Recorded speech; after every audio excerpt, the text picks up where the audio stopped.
കടങ്കഥ. ഒഴിവുനേരങ്ങളിൽ കടങ്കഥ ചൊല്ലിക്കളിക്കുന്നത് നാട്ടുശീലമാണ്. പണ്ടൊരിക്കൽ ഒരു മുത്തച്ഛനും കുട്ടികളും ചേർന്ന് നടത്തിയ ആ കടങ്കഥക്കളിയാണ് ഈ കഥ. കടങ്കഥകളുടെയും കുസൃതിക്കഥകളുടെയും ആശാനാണ് മുത്തച്ഛൻ. അവയിൽ പലതും ഏറെ രസകരവും. അതുകൊണ്ട് തന്നെ എല്ലാ വൈകുന്നേരങ്ങളിലും കുട്ടികൾ മുത്തച്ഛന്റെ ചുറ്റും തടിച്ചുകൂടും. കഥകൾ പറഞ്ഞു തരാൻ മുത്തച്ഛനും ഏറെ താല്പര്യമാണ്. മുത്തച്ഛൻ കഥകളുടെ കെട്ടഴിക്കും.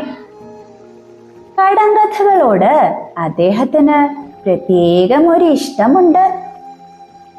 തന്റെ മുഖത്ത് നിന്നും കണ്ണെടുക്കാതെ മുന്നിലിരിക്കുന്ന കുട്ടികളോടായി മുത്തച്ഛൻ ചോദിക്കും. ഞെട്ടില്ല, വട്ടയില, പപ്പടം. ചോദ്യം തീരും മുമ്പേ വരും കുട്ടികളുടെ ഉത്തരം. മുറ്റത്തെ ചെപ്പിനടപ്പില്ല, കിണർ, ഇട്ടാ പൊട്ടും ഇംഗ്രീസ് മുട്ട, കടുക്,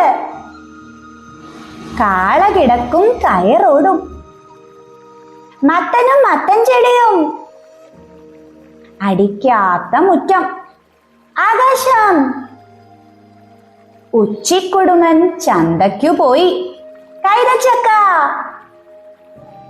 കറിക്കു മുമ്പൻ ഇലയ്ക്കു പിമ്പൻ, കറിവേപ്പില, കിക്കിലുക്കം കിലുകിലുക്കം, ഉത്തരത്തിൽ ചത്തിരിക്കും, താക്കോൽക്കൂട്ടം, പിന്നാലെ വന്നവൻ മുന്നാലെ പോയി, പല്ല്.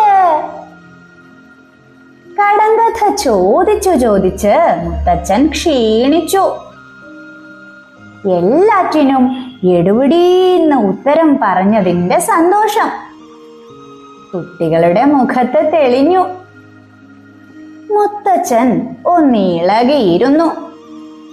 മുത്തച്ഛൻ തോറ്റു പിന്മാറിയെന്ന് കരുതിയിരിക്കുകയായിരുന്നു കുട്ടികൾ. എന്നാൽ അവരെ നോക്കി പുഞ്ചിരിച്ചുകൊണ്ട് അദ്ദേഹം തുടർന്നു. നിങ്ങളെല്ലാം മിടുക്കരാണ് കേട്ടോ. നിങ്ങളോട് ചോദിച്ച് എന്റെ കയ്യിലുള്ള കടങ്കഥകളൊക്കെ തീർന്നു. ഇനി ഒറ്റയൊരെണ്ണമേ ബാക്കിയുള്ളൂ. ഇതുവരെയുള്ള കടങ്കഥകൾക്കൊക്കെ ഉത്തരം പറഞ്ഞ നിങ്ങൾക്ക് ഇതുകൂടി പറയാൻ പറ്റുമോ എന്ന് നോക്കാലോ. മുത്തച്ഛൻ ചോദിക്ക്, ഞങ്ങൾ പറയാം. എങ്കിൽ കേട്ടോളൂ. തലയില്ലാത്തവൻ ചെവിയിട്ടാട്ടി. ഉത്തരം പറ. മുത്തച്ഛൻ കടങ്കഥ പറഞ്ഞു. ഒന്നുകൂടി പറഞ്ഞേ മുത്തച്ഛ. ഞങ്ങൾക്ക് വ്യക്തമായില്ല, കുട്ടികൾ ആവശ്യപ്പെട്ടു. തലയില്ലാത്തവൻ ചെവിയിട്ടാട്ടി. ഉത്തരം പറ. കുട്ടികളുടെ മുഖത്തെ തെളിച്ചം മാഞ്ഞു. അവർ പരസ്പരം നോക്കി. ആർക്കും ശരിയായ ഉത്തരം പിടികിട്ടിയില്ല. ആദ്യമായി തങ്ങൾക്ക് തോൽവി പിണയുമോ എന്നവർ ശങ്കിച്ചു. മുത്തച്ഛനാണെങ്കിൽ വിജയിയുടെ ഭാവത്തിൽ ഇരിക്കുകയാണ്.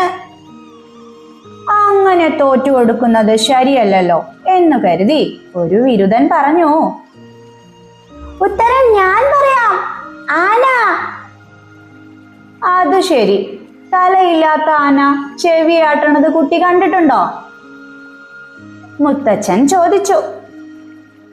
നാണിച്ചു പുളിച്ച് അവൻ തല താഴ്ത്തി. മറ്റു കുട്ടികൾ ആർത്തു ചിരിച്ചു. ഞങ്ങൾ തോറ്റു, ഇനി മുത്തച്ഛൻ ഉത്തരം പറ, കുട്ടികൾ പറഞ്ഞു. ഉത്തരം പറ, മുത്തച്ഛൻ ആവർത്തിച്ചു. ഞങ്ങൾക്കറിയില്ല, ഉത്തരം പറ, ഉത്തരം പറ. ഇതെന്താ മുത്തച്ഛൻ ഞങ്ങളെ കളിയാക്കുകയാണോ? കുട്ടികൾക്ക് ദേഷ്യം പിടിച്ചു. ഞാൻ എന്തിനാ നിങ്ങളെ കളിയാക്കണേ? ഉത്തരം പറയാന്നു വെച്ചാൽ കടങ്കഥയുടെ ഉത്തരം പറ തന്നെയാണെന്ന്. മുത്തച്ഛന്റെ ഈ കുസൃതിക്കുട്ടന്മാർക്ക് ക്ഷ പിടിച്ചു. നമ്മുടെ നാടോടി കഥകളും ഐതിഹ്യങ്ങളും. പുനരാഖ്യാനം ഡോക്ടർ കെ ശ്രീകുമാർ.